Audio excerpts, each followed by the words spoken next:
I never thought the word betrayal would hit me the way it did that night.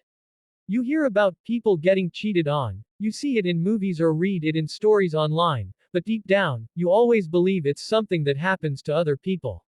Not you. Not in your home. Not with the person you swore your life to. I still remember the moment I walked through the door earlier than expected. The house smelled faintly of her perfume, familiar, warm, but almost suffocating that day. I had come home from work 2 hours early because my last meeting was cancelled. I thought it would be a nice surprise. I imagined her smile when I walked in, the way she'd throw her arms around me, the little things we used to share. But instead of laughter and hugs, I heard muffled noises upstairs. Whispering. Movement. The sound of a bed creaking that I knew all too well. At first, I froze. My brain tried to rationalize it. Maybe she was watching something on TV in the bedroom, maybe she had a friend over. But then I heard her voice. Soft. Breathless. A voice she used to reserve only for me. And then I heard his. My heart pounded like it was about to tear through my chest. My hands shook, and the air felt heavier with every breath.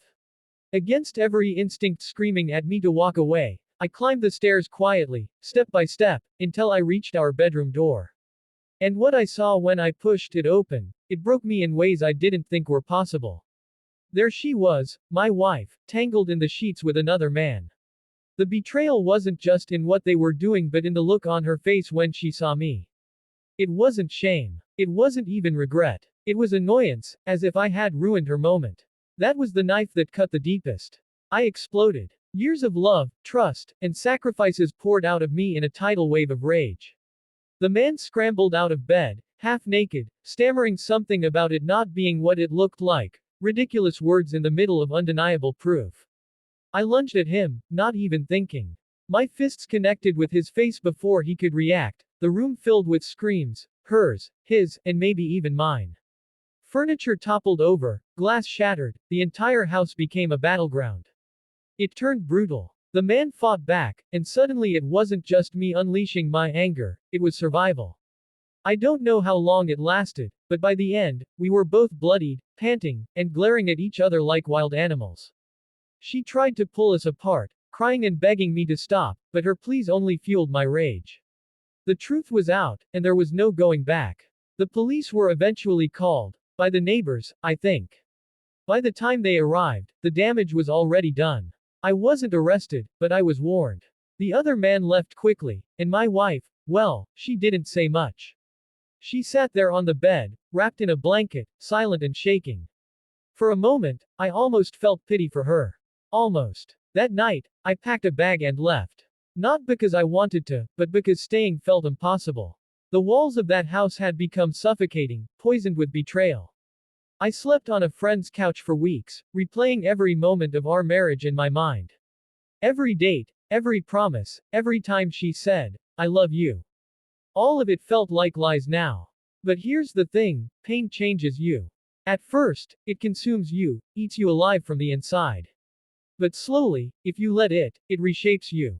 In the weeks that followed, I realized I had two choices. Let this betrayal define me, or rebuild myself stronger than before.